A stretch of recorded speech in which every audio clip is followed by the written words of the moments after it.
Hey everybody, welcome to Chuck Yates Needs a Job, the podcast. Hey man, let's go back to the late 80s, early 90s. Reagan made it hip to be an American again. It was cool to be a young conservative.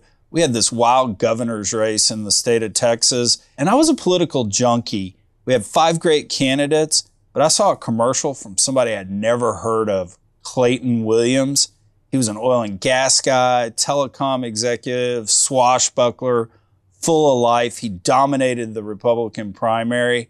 And man, I can't tell you how much I wanted to be Clayton Williams at that moment. So it was a real treat in my investment banking days back at Stephens, where I got to look at a couple of deals with Clayton Williams. Got to meet him, got to swap stories with him, became pretty good friends with his CFO Mel Riggs. So guys, if you're listening to this podcast, that's great. But if you can get over to YouTube and actually watch this podcast, you're in for a treat. Mel Riggs was gracious enough to sit down with me in Clayton Williams' office, which is as it is the last day he went in there. It's got his memorabilia, the green carpet. It was pretty amazing to be in that office, get to share stories about Clayton Williams with Mel Riggs. And then in what is just the ultimate treat of treats, Clayton's widow, Modesta, was down there. She showed us around pictures, and she told me a story that she believed Barbara Bush had a crush on Clayton Williams. I said, Modesta, there's no way. She showed me 4 photos. I am here to tell you, Barbara Bush had a crush on Clayton Williams, just like we all do.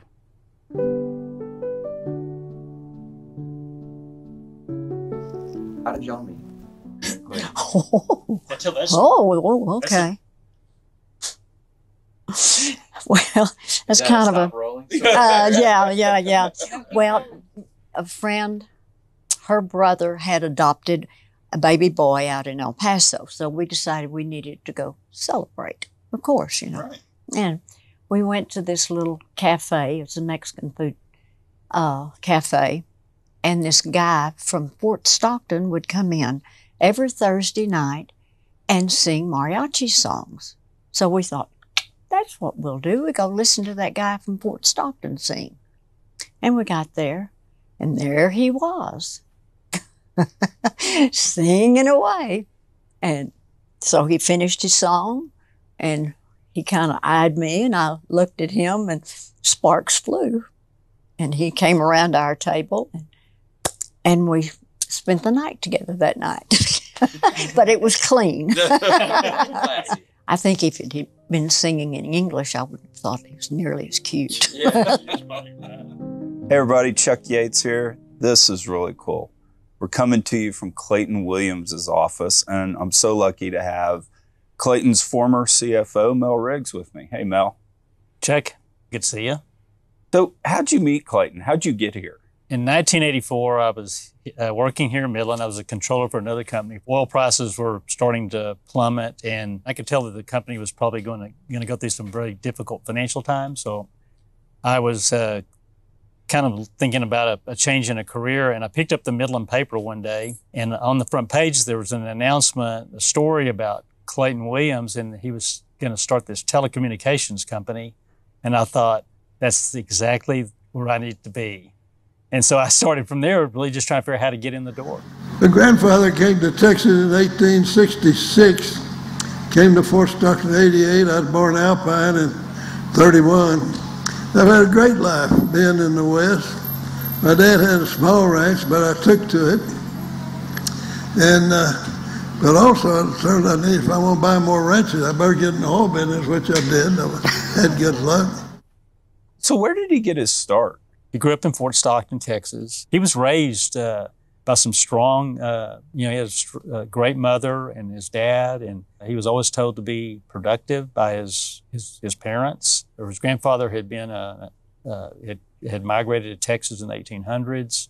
He was a surveyor and a lawyer, and then his uncle J.C. Williams, he worked for Texon, or really Texaco, but he was also an intelligence officer in China during the Flying Tigers era, where you had the volunteers, the guys from the U.S. that volunteered to get in the Chinese Air Force and help them stave off the Japanese when the Japanese were being imperialistic towards China pre-World War II. Well, his uncle was one of the intelligence officers working with General Chenault, who was running that program, that whole deal. So these people had seen a lot of the world. So he's getting a lot of exposure from his relatives that were doing some pretty interesting things. And you kind of grow up with that kind of influence. It kind of propels you on to do something big on your own. Right. You know? Yeah. And he loved agriculture. He told me that when he was in high school, he was actually playing football and then also cotton farming on the side. I mean, he was always a hard worker, physically hard worker. So he goes off to A&M and going to get an ag degree. He said when he went to A&M, he basically spent most semesters trying to plan the time when he was going to quit. It was a military school, and he was homesick, and it was just dismal. There were no girls at A&M at the time, no women there. And so he said every semester he was just planning on quitting. And he said he just kept planning until it was too late to quit. A&M football, he loved it, and all of these are game balls that all the players signed to him.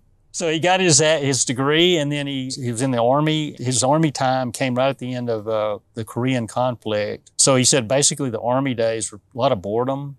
You know, didn't have much to do and just buying time, trying to figure out what am I going to do. That's when he did a lot of Churchill reading. He said he got this Reader's Digest, evidently published a large volume of works of Winston Churchill. So he said he spent a lot of time just reading those. And between that and some hijinks with one of his buddies from high school that was in the Army with him, they kind of passed the time. And so he was working tables at a restaurant in a Mineral Wells or someplace like that as a waiter. He was trying to save some money. He was married, had a young daughter, Kelvie. Clayton, no matter what he does, he's going to do it with exuberance. He's a waiter, and he's trying to get the best tips he can get, so he's really laying it on and everything. And some guy tells him, he goes, you should sell life insurance. You've got a personality, you could sell life insurance. And so early on, that's what he was going to do. He was going to go back home to Fort Stockton, and he was going to get in the life insurance business. And he did. He did that for a while and pretty much probably sold everybody that he could in town. It was a small town.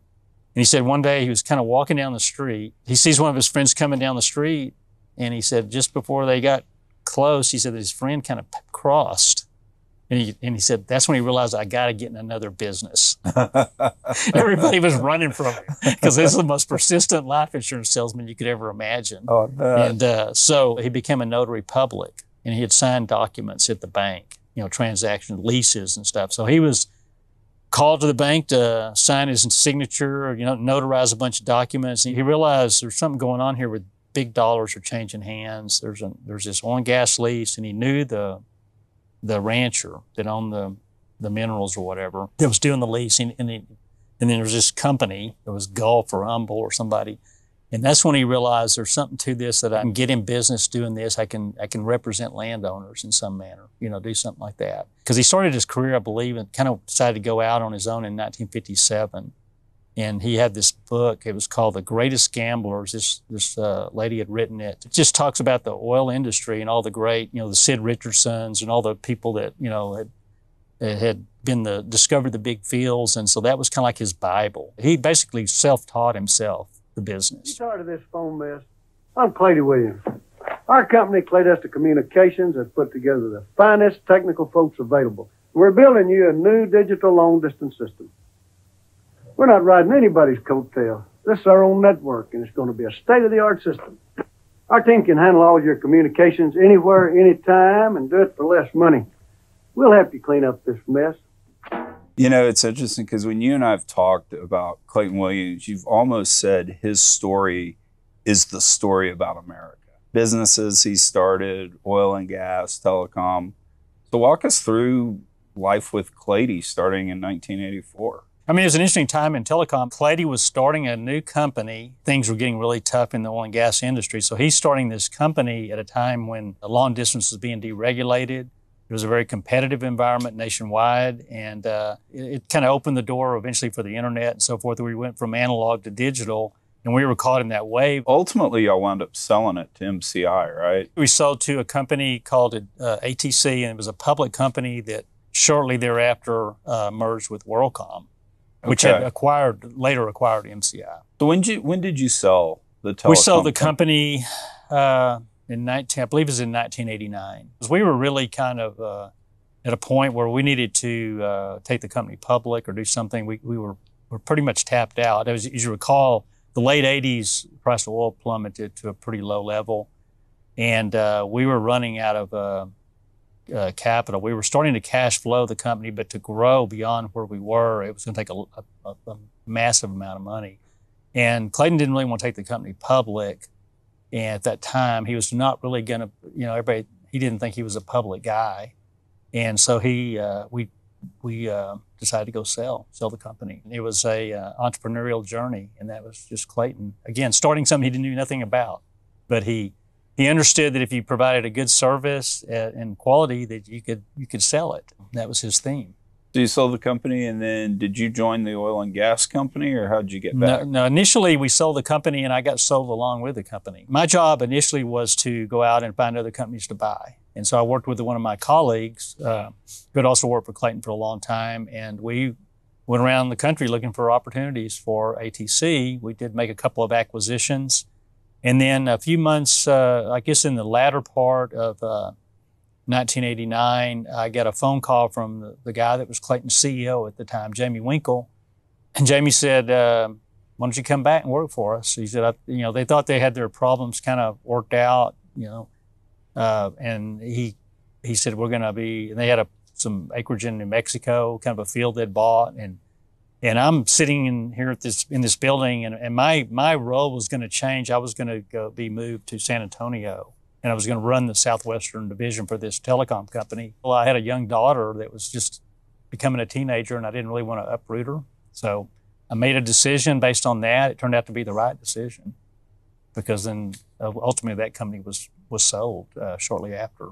And so you come back to Clayton Williams, and what does Claytie have going on then?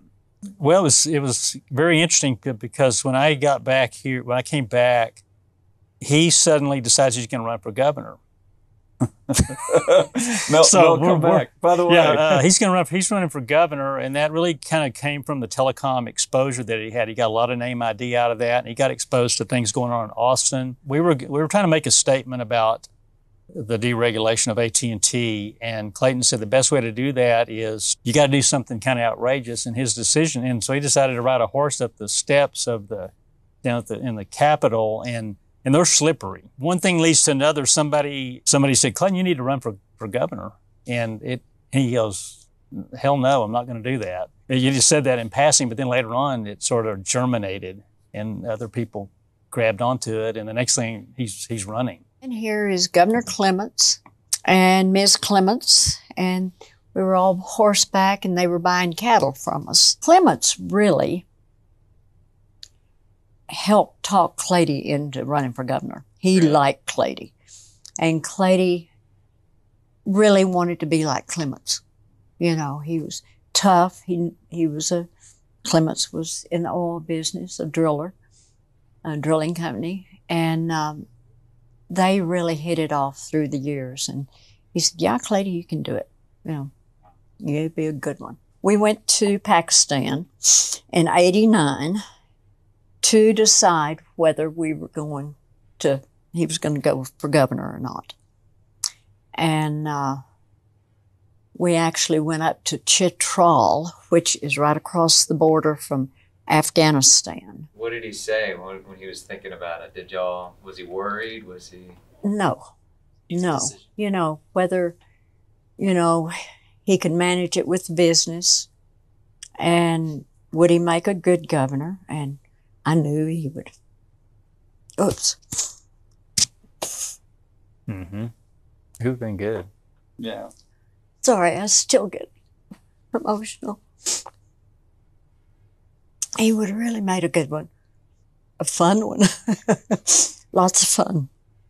So what year was that? That was, it was in about '89. Okay. Yeah. So that's '89, and he ran, who was in the primary against it? Was Kent Hance? Kent Hance, Jack Raines, who's a very, prominent businessman, Tom Luce, an That's attorney. right, that's right. And everybody thought Clayton had no chance, he had no experience.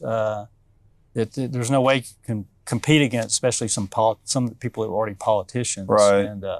And he won it. He won it without a runoff amongst a strong group. I mean, that was a really strong group. Yeah. I mean, I forget. They were all very well qualified. I've told you this every time we talk about Clayton running for governor. I mean, the television commercial, he did this whole setup about he was going to take kids' driver's licenses if they were drinking and driving. And then the tagline was, and if they don't like that, I'm going to teach them the joys of busting rock. Yeah, that's right, yeah. We're really going to win this war on drugs. We've got to attack it on all fronts. I'd start early. Beginning in kindergarten, I'd teach the 3 Ds. Don't do drugs. Teenagers, smoking marijuana. I'll take away their driver's license. And if you keep doing drugs, I'll put them in a boot camp. Military discipline, drug counseling, and I'll introduce them to the joys of busting rocks. Somebody tells you we can't win this war, you tell them they hadn't met Clayton Williams. He was always a big supporter of law enforcement and in maintaining order. But he was just free-spirited too, though. He kind of was on the edge a few times himself. Yeah. The Texas Rangers, he really, really loved and respected the Texas Rangers. They loved him too.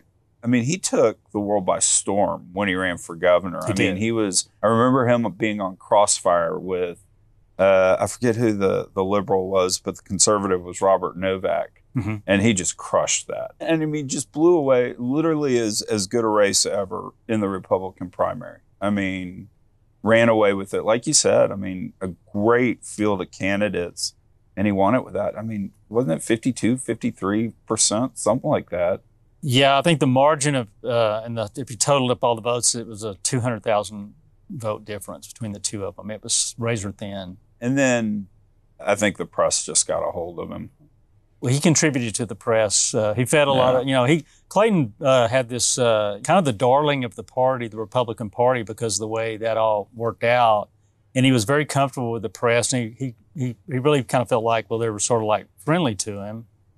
And he could say anything, and I think he found out the hard way that once he became the candidate versus the Democratic candidate, and it was I think Ann Richards was a formidable candidate really too.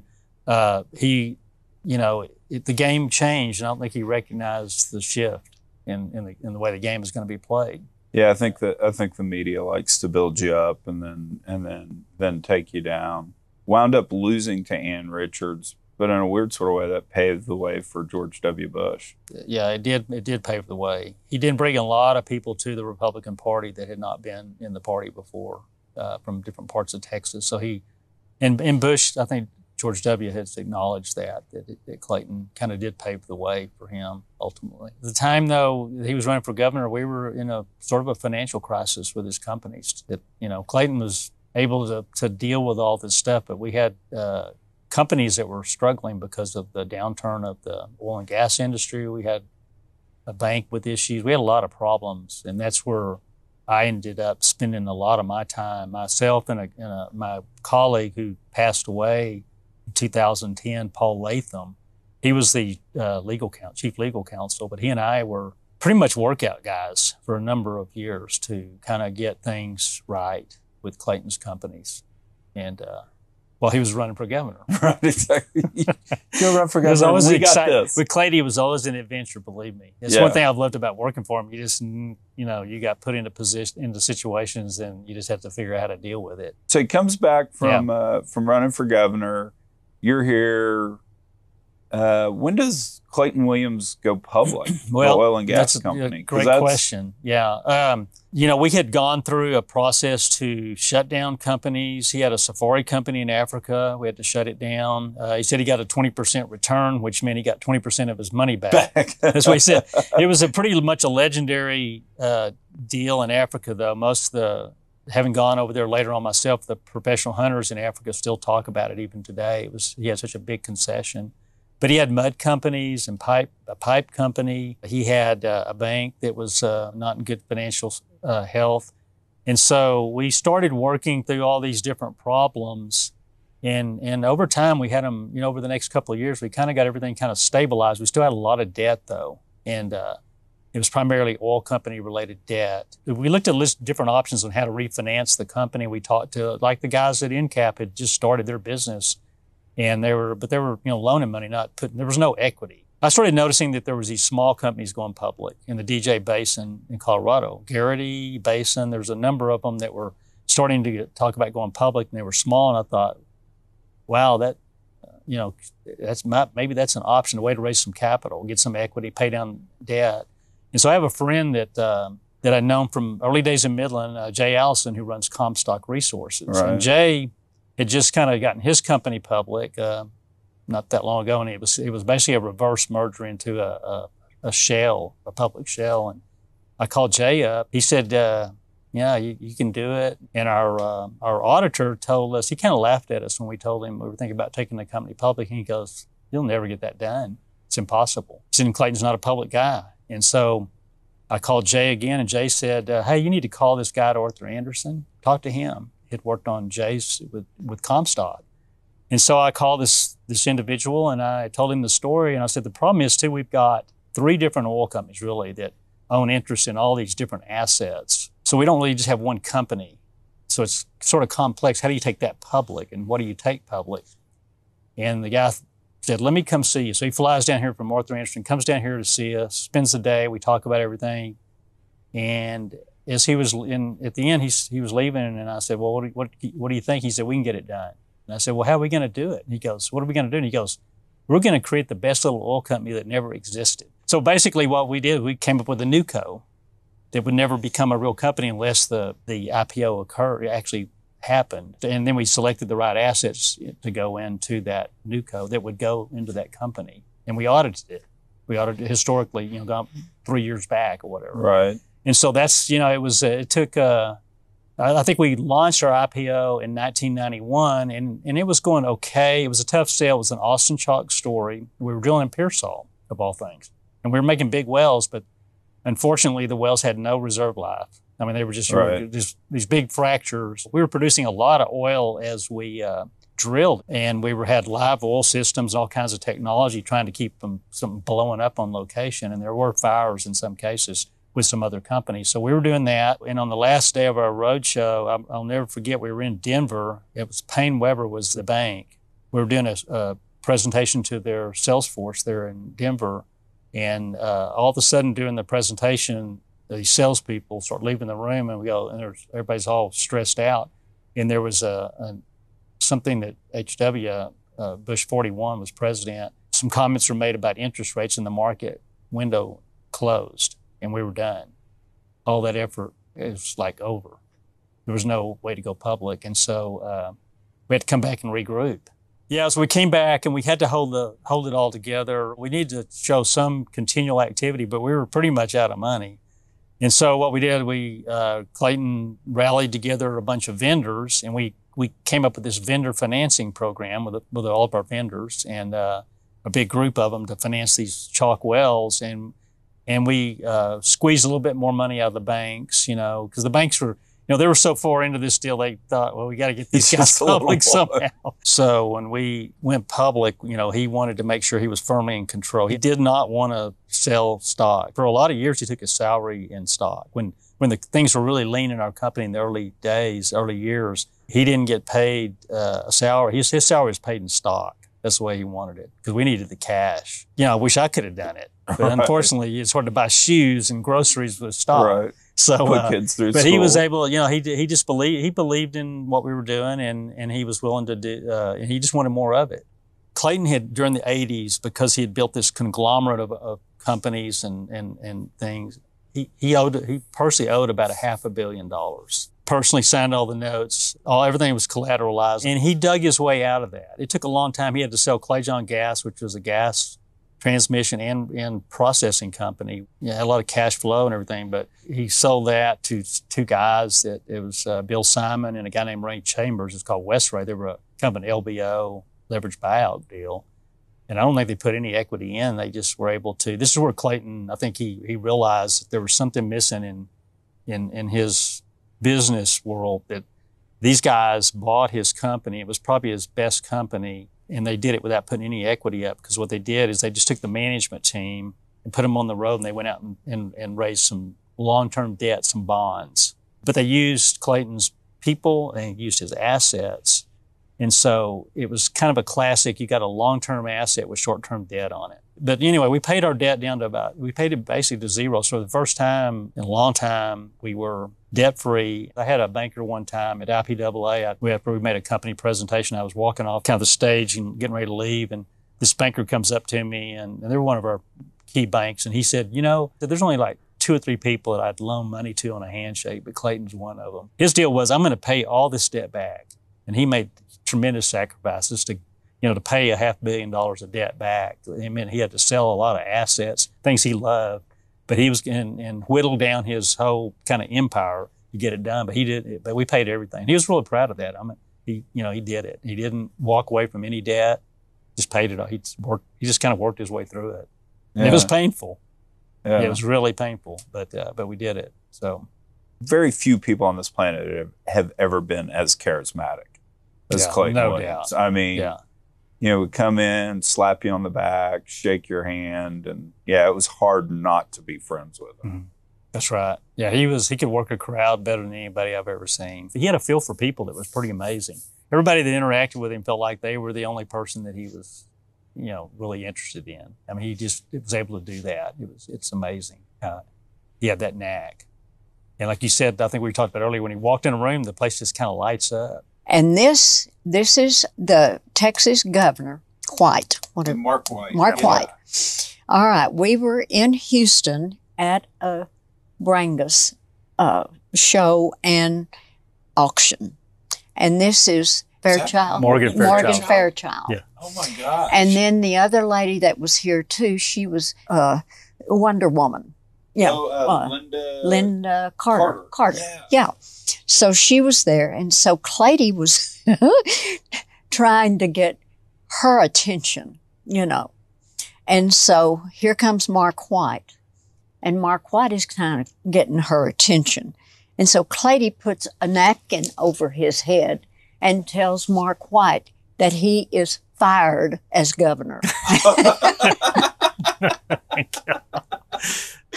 Oh, Lordy. I remember one time after we got public, we were invited to go to the Arthur Anderson Energy Conference. And he just thought it was going to be some kind of, I said, what's the accounting firm? He thought it was some accounting deal. He didn't really understand what. I kept trying to explain to him, no, there's going to be a lot of people there. And, So we get to Houston, and it's at the gallery in the West End. And so we go in there, and we're getting coffee and stuff before the thing starts, and Clayton's kind of looking around, and he's kind of realizing, hey, there's some pretty important people in this room. He's kind of, and he's not prepared at all. He had no presentation, nothing. So it's time for us to go in. They open the doors, and we all go in, and we're going to sit and get to watch some Kinley or somebody else talk first, and all these different people.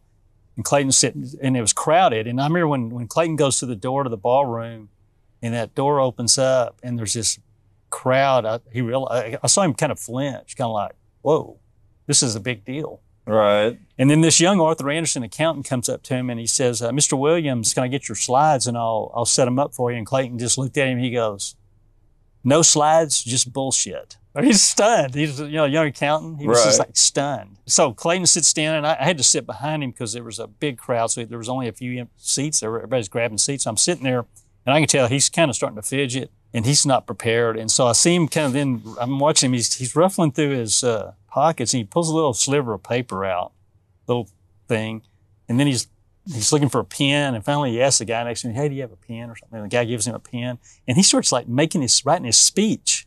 Oh, really? I can see him writing little notes to himself, like he's writing a speech, great. Like what he was going to say. And and so when it was his turn, he gets up there, and he just blows it away. A presentation is just totally impromptu. And it was amazing. How was Claytie like on the road? I remember on the very early days of the road show, it was kind of rocky because he was kind of like not sure if he really wanted to be there. And then he's having to deal with these really young fund managers that asked him questions he thought were dumb questions. There were several times where he would do something kind of funny. And I remember one time we were sitting with this guy, I think it was in Boston, and it was kind of odd because the guy had a laptop computer that he was typing everything we said into. And Clayton was sitting right beside him, kind of trying to talk to him. And Clayton liked eye contact. He wanted you to look at him and listen to him. And this guy was just typing the whole time. So I'll never forget, I'm sitting there, And all of a sudden, Clayton's just getting really annoyed with that laptop thing. So he just, and he didn't really know what a laptop really was, Right. but he figured out that if I shut the lid on that thing, it'll stop him. And so he just kind of reaches over and pushes the top of the laptop down, and the guy pulls his fingers out, just kind of like stares at his computer for a minute, like, oh, that's great. what just happened, you know? But that's the way it was. And that guy, I thought I left that meeting thinking, oh, this guy, we blew that one. No, they bought shares. Did they really? Yeah. Well, I will tell one other story I've got to tell about Clayton on the Roadshow. I just thought of this. We were in London. We go to lunch with these investors in their offices, and they serve wine, and we're kind of going, I don't know if we can drink any of this wine because we got a long day ahead of us, you know. Right. So we're sitting there, and there's this one guy, this British guy that Clayton starts talking about the technology about water fracking wells, and this guy just kept looking at him like he didn't believe it. He couldn't get the concept. And Clayton kept trying to explain it to him. They got into a pretty good argument. And so what happens is I'm sitting there and I'm watching Clayton. He's getting really unhappy. And pretty soon Clayton's like, you know, standing up. And he's almost like leaning over. He's going to go across the table and grab this guy, you know. And they're getting into it pretty good. And then I'm kind of sitting there thinking, we're done. As I'm sitting there, I'm watching Clayton, and he was in the governor's race, and he had really nice clothes. He dressed really well. They got him all dressed up for the governor's race. So he had those clothes, and he had this expensive tie on, and it was blue. But I happened to notice that he had somehow gotten that tie perfectly soaking in a glass of red wine. Really? Because he was arguing with this guy. And they're going back and forth, and I'm just kind of sitting there looking at that tie float. I just watched it bob up and down that glass of wine. I thought, and as it turned out, you know, and Clayton never even, he didn't even remember, he never even knew. He just thought he had a two-tone tie or something, two different colors at the end. He didn't ever even thought about it. But later on, though, Clayton and that investor, suddenly the name Churchill came up. Right. And Clayton starts talking about Churchill and the influence on him that Churchill, you know, he didn't know him obviously or anything, but he just had read so much. And they just bonded after that. I mean, it was incredible. So he had an ability, you know, to kind of, that he was going to go after this guy, and the next thing you know, they're like best buddies drinking together later on that evening. And it was this connection that they had with Churchill. I'm a ranch girl, born and raised on the ranch, and love being outside and, you know, riding horses, and we'd hunt rabbits and all that kind of stuff. But Claytie really loved hunting, and he wanted me to go along with him, and I knew if I was going to be with him that I better learn how to hunt. But the first time I ever shot at a deer, I didn't even hit the mountain. So I had to really start practicing. I think my wife, Modesta, you look at me and look at her, you tell I'm a pretty good salesman. You did marry up. There's no doubt absolutely. about that. I got good eyesight. We have been pleased. Our hobby was hunting the mountain sheep. We've hunted the mountain sheep worldwide, Afghanistan, Turkmenistan, everywhere, and then the big game. We've had a lot of fun doing it all. We became very much competitors, and I wanted to beat him, and he wanted to beat me, and there's several times that we didn't come back because he hadn't got a bigger animal than me. We were in Afghanistan in 1974, and we were riding yaks up in the mountains, and we got sheep, our Marco Polo sheep, and there. And so I just kind of was talking about hunting and everything, and one of my daughters said, "Mom, why did you go to Afghanistan and ride yaks with Daddy?" I said, "Because he wanted to." So my whole deal of life has been, I'll follow you anywhere as long as I can, you know, take my makeup kit and still be a lady, you know. So, but riding yaks was a little bit strange. But we've hunted Africa, we've hunted Russia a couple of times, we've hunted China a couple of times, Nepal. One time we were on this mountain, and he and his guide were going this way, and my guide and I were this way, and we were going to leave our horses at the end of the day and climb up there and work that in, and then I would get his horse, and, you know, on that end of the mountain, he'd get mine. Well, we got to that end, and he got to that end, And he had horses and he rode back. But when I got to that end, the horses were gone and we had to come back. So somewhere along the way, they didn't live up to their end of the bargain. Here was China. We were in China in 1988. And here we go, competition. Claytie brought this one in. And then about 3 or 4 days later, I brought this one in. It's still #1. Yeah. I like that. Isn't that pretty? Quite an animal. And as I said, that was my favorite picture of him right there. Which one was that? This one. Him laughing. He's in the Jeep, and he's just so tickled over something that is happening, and that's just Claytie. That's the best one. Yeah. And here he is singing with mariachis. That is so crazy. The photos make so much more sense now that I know that story. And another one of those, he was riding horseback, and we were trying to get him to ride the horse to a mark, get the cow on a mark, everything to work. Well, about 10 times down the way, that horse would turn or the cow would turn, and finally they got the horse and the cow, and he jumped off his horse to say his line, and he said, "Oh, blank, I've forgotten my line." Bleep, bleep. Oh, this is Modesta. There's Like the it one comes that, off the horse without missing a beat. That's pretty hard to do. Jump off a horse. You have to That's where he practice went. that several times. Yeah. Not jumping on a horse. Did he like being? Oh, yeah. He Can't had you a good tell? time. Yeah. I mean, come Oh, I on. didn't know. Yeah. It's like, everybody get out of my picture here. you know? Yeah. That's right. Yeah, we're not paying any Well, I didn't acting. know if y'all were like, no, you have to be the No, face, no, or he no. was the one. Probably was all Oh, over. no. He never saw a stage he didn't want to be That's on. exactly right.